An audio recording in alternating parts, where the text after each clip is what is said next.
जय माँ इंद्राक्षी। इंद्राक्षी धाम में दर्शकों आप सभी का हम हार्दिक स्वागत करते हैं।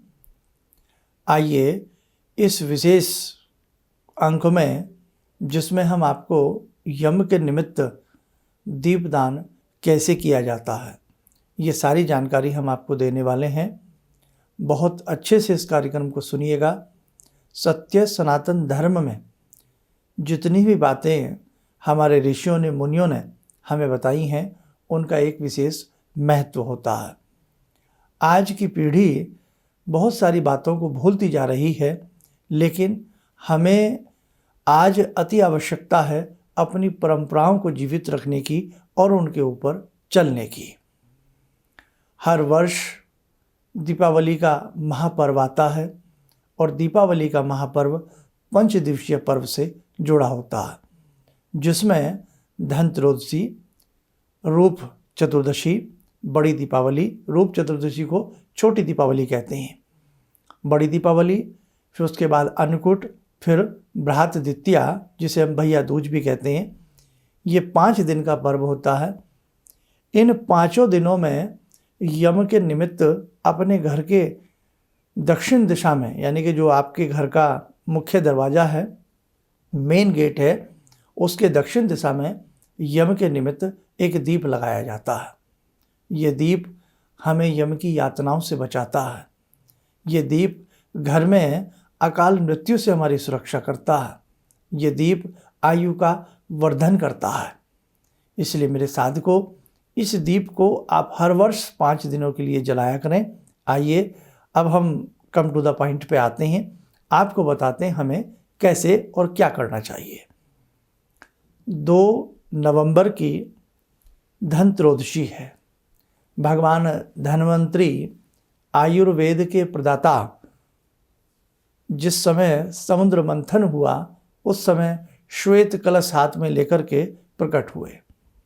आज हम किसी न किसी रोग से ग्रसित हैं कोरोना काल में, और अभी भी ये चीज़ समय टला नहीं है।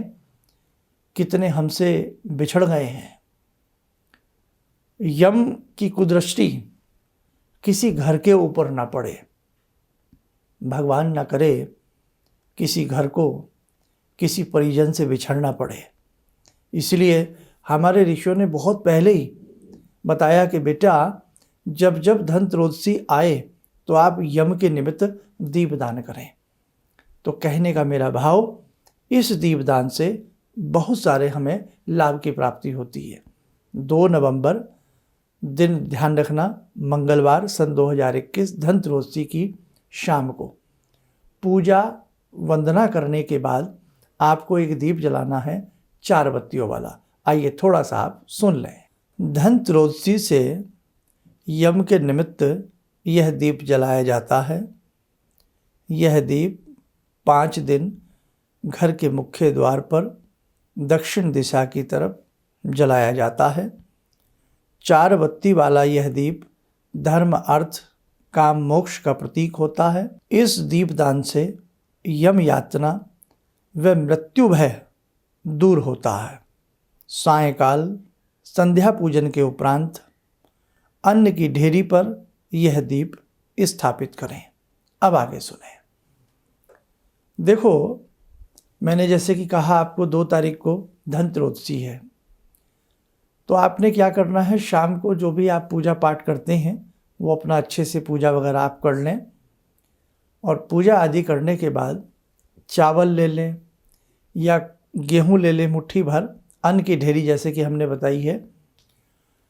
आप फ्लैट में रहते हैं तो आपके घर का जो मुख्य दरवाज़ा है फ्लैट का, आप जहां ऊपर रहते हैं, ऊपर के माले पे रहते हैं, तो ऊपर का जहां मेन आपका डोर है, उसके बाहर दक्षिण दिशा की तरफ आपको ये दीप जलाना है। जो व्यक्ति प्रॉपर अपने हाउस में रहते हैं कि पूरा नीचे से ऊपर तक उन्हीं का है, तो उनका जो मेन दरवाज़ा है, मेन गेट है, उसके बाहर की तरफ ये दीप जलेगा।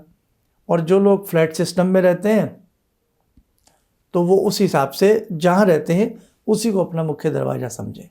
समझ में आ गया?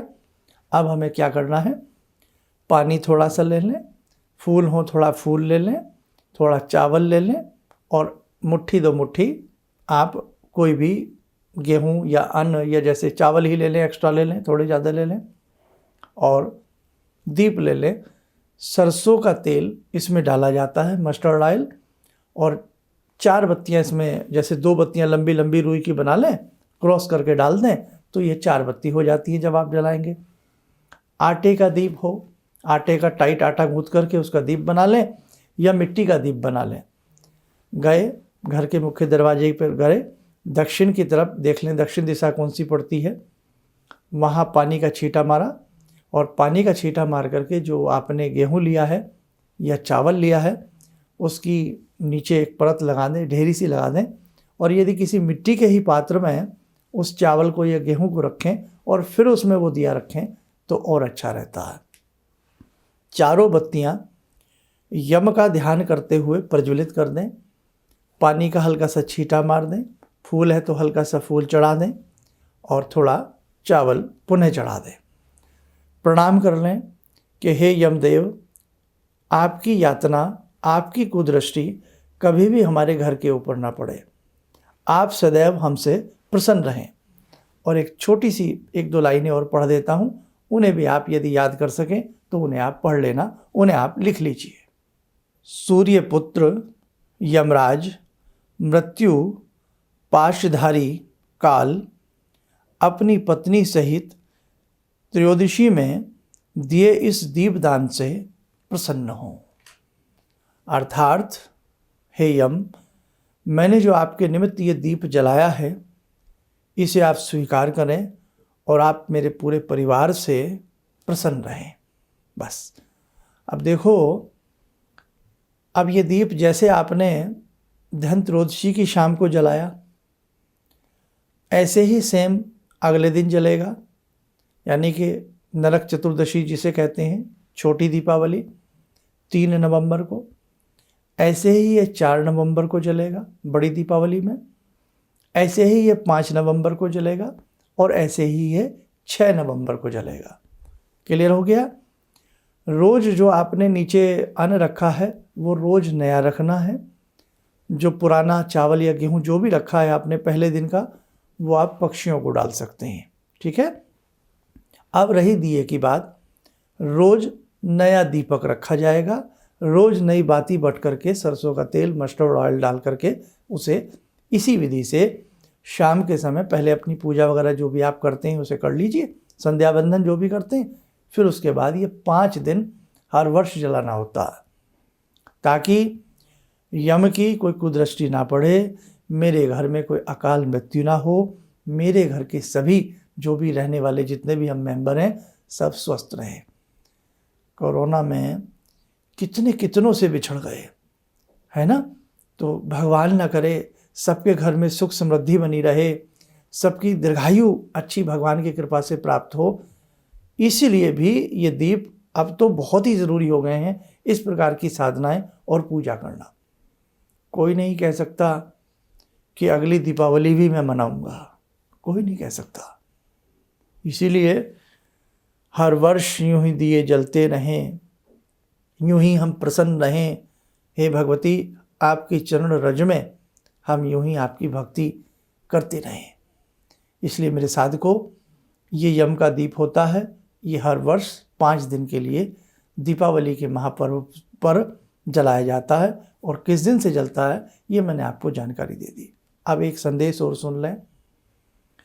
धन त्रयोदशी जैसे कि है, बहुत लोग इसे क्या समझते हैं कि सोना खरीदेंगे तो धन बढ़ जाएगा, बहुत ऐसी चीज़ें खरीदेंगे तो धन बढ़ जाएगा। बड़ी दीपावली में हमें क्या करना है, धन त्रयोदशी में हमें क्या खरीदना चाहिए, वो अलग से आप पूरा कार्यक्रम हमारा सुन लेना। ये तो केवल मैंने यम दीप का आपको कार्यक्रम दिया है।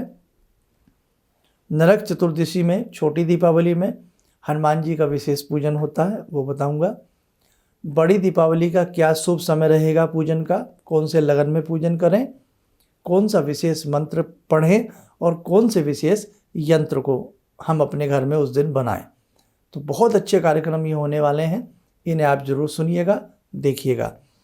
और इसी के साथ साथ एक धन वर्षा पोटली, ताकि आपका गल्ला, लॉकर, तिजोरी हमेशा ईश्वर की कृपा से भरे रहें उसके लिए भी मैंने एक धन वर्षा पोटली का कार्यक्रम बनाया है।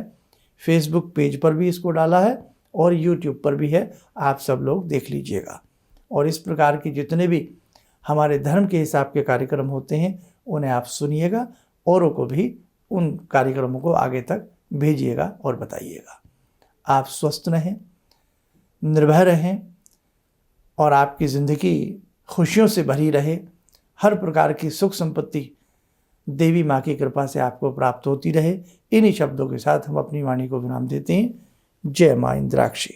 मेरी बहुत दिन से दिली इच्छा थी कि आप जैसे कोई मुझे धर्मात्मा पर महापुरुष मिलें और मैं वहाँ जाके जुड़ के और देश समाज से के लिए कुछ कर पाऊँ। कई चीज़ें हैं समाज में, समाज सेवा में भी मन में वो शांति नहीं मिली, जैसे आप समझ सकते हैं कि बहुत सारी गड़बड़ियाँ भी रहती हैं। आज का अनुभव यही है कि मुझे आस लगता है कहीं सही रास्ता मिल गया है, सही मंजिल मिल गई है। जो मैं करना चाहती थी शायद अब मैं कर पाऊँगी। किसी भी समस्या के समाधान के लिए मिले प्रसिद्ध हस्तरेखा एवं वास्तु विशेषज्ञ प्रोफेसर धर्मेंद्र शर्मा जी से। नोट: शिविर में भाग लेने हेतु एवं व्यक्तिगत रूप से मिलने के लिए कॉल करने का समय सुबह 10 बजे से शाम 6 बजे तक। हमारे विभिन्न ज्ञानवर्धक कार्यक्रम देखने के लिए आप हमें अभी सब्सक्राइब करें, बेल आइकन को प्रेस करें ताकि आप देख सकें हमारा कार्यक्रम सबसे पहले। और अधिक जानकारी के लिए फेसबुक पेज को लाइक करना न भूलें।